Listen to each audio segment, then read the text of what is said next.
So, where are we going? Oh my god, just stop worrying.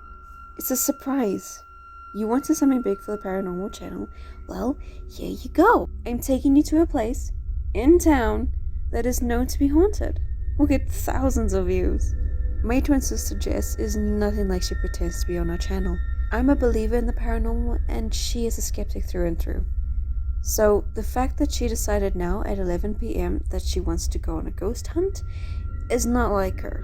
She pretends to believe in this stuff when my camera is on or when my equipment actually responds with activity. But now I'm wondering if the increase of views and subscribers on our channel has finally gone to her head. What worries me the most is that Jess will go to the extremes for views, followers, and money.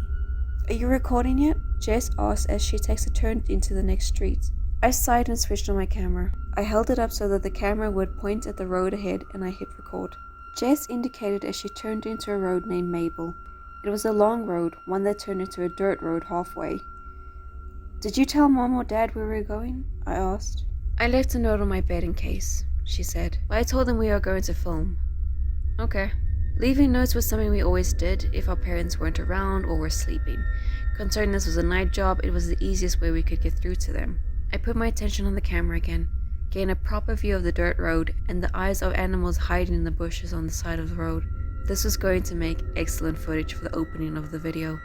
And what better way to set the mood than with something like this? I noticed a street sign up ahead and decided to zoom in on it. Lakewood Road. My heart sank into my stomach and I felt sick. Oh god, please don't turn left into Lakewood Road of all places. The car's indicator caught my attention. Jess was turning into Lakewood Road.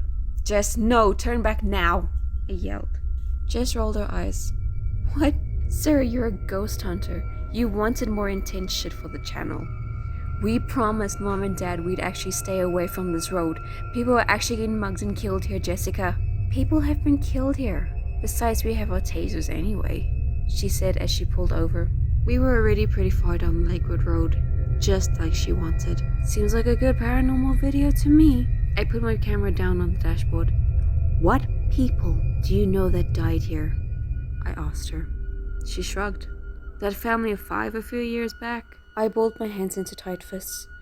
3 weeks ago, 2 people were murdered. 2 weeks ago, a guy riding his bike was murdered. Last week, neighboring kids were taken around here. And at the beginning of this week, a girl our age was murdered too. This road is not safe to be on. We need to leave now. Like always, Jess took a minute to think about it. But we have tasers. Jess. There was a single tap on our car and we fell silent.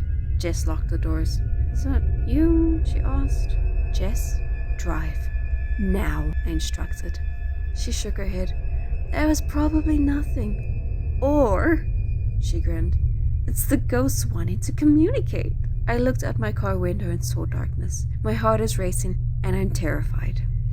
Drive or I'm calling Dad now. There's no signal here, she said. There was another tapping sound and we watched as a tiny rock bounced off of our roof and fell down the windscreen.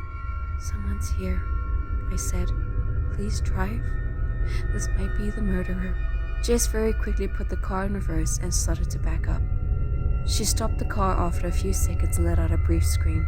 I looked back and I saw a man with a pig's mask standing at the end of our car. Then we both screamed as a hand punched through my window and tried to grab a hold of me. Jess began to speed forward, cutting the person trying to reach me with the broken window. He was gone, but his blood was left behind. It all happened so quickly, but we made it to the end of the street and Jess made an immediate turn, heading back onto a tarred road. We need to go to the police, I said. Are you crazy?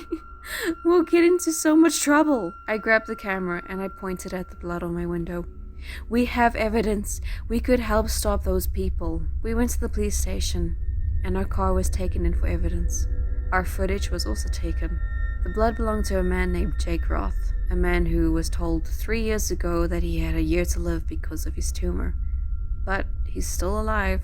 He didn't give the identity of the other man working with him, but he admitted to the previous killings that happened in Lakewood Road.